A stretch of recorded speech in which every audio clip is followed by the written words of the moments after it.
হলুদ বাড়ির নিচে ঘর থেকে বের হওয়ার পর সবাই বাহিরে দাঁড়ায়। ঠান্ডা হাওয়া বইছে, আকাশে অল্প মেঘ। আয়রা হাতের লকেটটা শক্ত করে ধরে। রিদম বলে, এবার সব শেষ, তাই তো? কালো কোটালা লোকটি চুপ।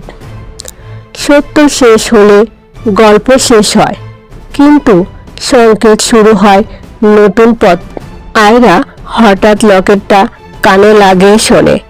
ভেতর থেকে টিক টিক টিক শব্দ। মায়া অবাক হয়ে বলে, লকেট থেকে শব্দ আসছে কেন?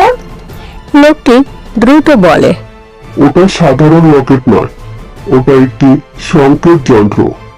আয়রা চমকে ওঠে। লকেটের ভেতর থেকে একটি ছোট্ট লাল আলো জ্বলে ওঠে। আয়রা লকেট খুলে দেখে একটি ক্ষুদ্র কাগজ।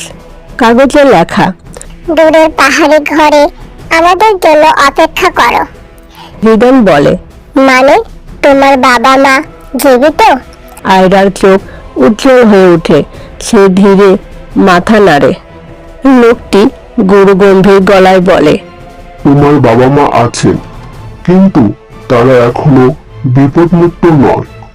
এই লকেট শুধু পথ দেখায়, গন্তব্য নয়। মায়া বলে, তাহলে আমাদের পরের ধাপ কি? লোকটি সামনে তাকিয়ে মৃদু হাসে। পরের ধাপ পাহাড়ের দিকে যাত্রা।